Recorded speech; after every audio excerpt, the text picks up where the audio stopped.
Здравейте! Добре дошли в днешния епизод на подкаста на Мисия Младеж, проект, който е реализиран от Младежко европейско общество, като нашия гост днес е Даниел Рангелов. Той е доброволец от нашата организация Младежко европейско общество и също така е бивш председател на Общинския младежки парламент. Дани, как си днес? Супер съм, ти как си, Тони? Перфектно, радвам се наистина, че си гост на днешния епизод и можем така да си поговорим по-надълбоко в някои теми. Супер. Днешната тема е доброволчеството като стил на живот. Дани, според теб какво е да си доброволец? Според мен да си доброволец е призвание.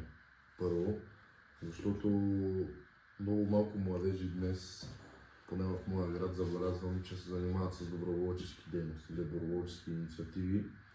За мен това е нещо супер полезно за нашето общество. Изгражда характера при младите, изгражда техния бъдещ облик, изгражда тяхната репутация и ги прави едни по-добри хора. Тъй като знам, че имаш доста опит в тази сфера, би ли разказал как всъщност започна всичко и как се насочи към тези неща? Моят живот настъпи един много промен момент, в който аз бях на ръба и наистина се зачудих какво направя от тук нататък живота си, дали да почна да занимавам с нещо смислено или да стана човек, който после самия ще ме е срам да се назовавам пред някой друг, дори когато се запознавам, и реших да почна да занимавам с доброволчески инициативи, участие в различни доброволчески организации.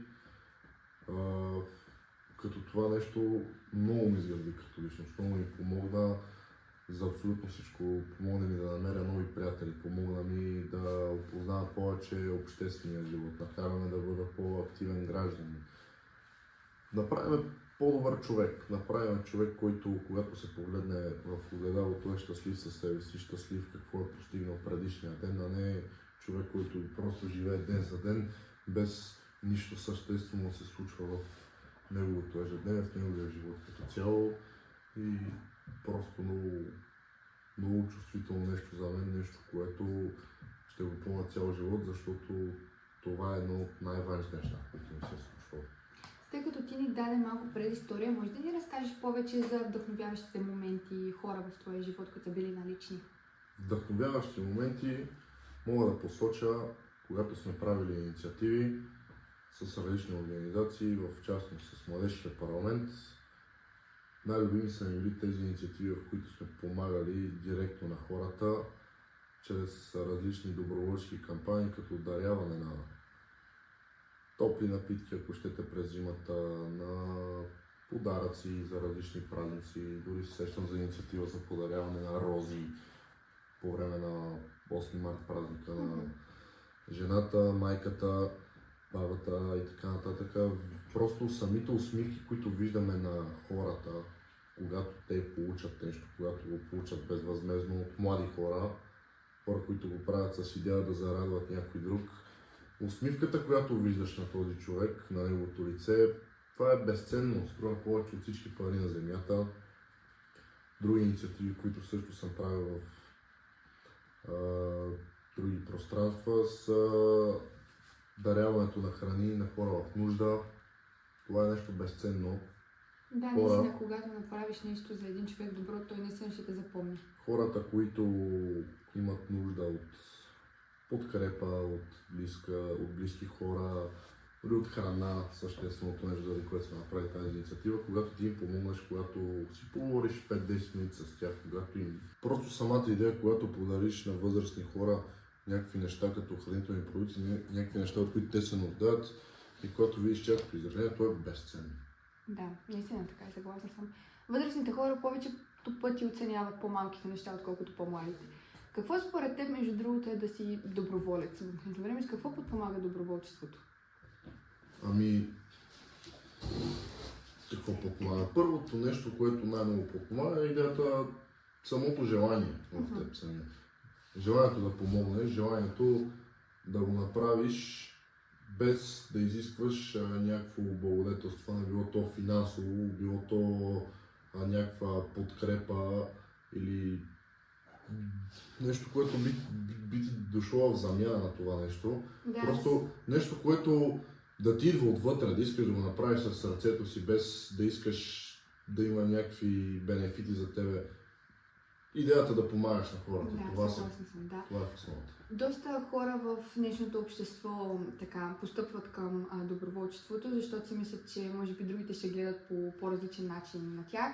И един вид искат да се изтъкнат като по-голями, но според мен това не е правилно. Просто трябва да си имаш вътрешна нагласа, която да те кара да помагаш на хората и да бъдеш наистина един по-добър човек. И също така това следва и до следващия въпрос, който е: според теб доброволчеството трябва ли да е ежедневие, не само частно мислене? Разбира се. То не трябва да се изразява само в доброволстване в различни организации, а като цяло доброволстване в обществото. Това е едно понятие, което хората просто не разбират.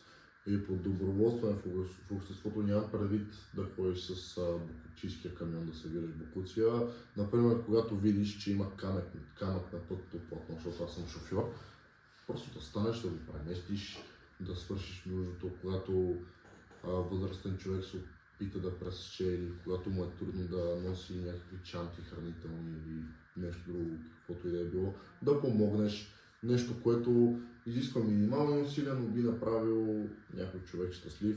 Доброволстването също се изразява и в, ето знаете сега, имахме доста тежки ситуации, лятото огромни пожари изпепелиха хиляди декари гори в нашите планини, Рила, Пирин, Родопите, както и други.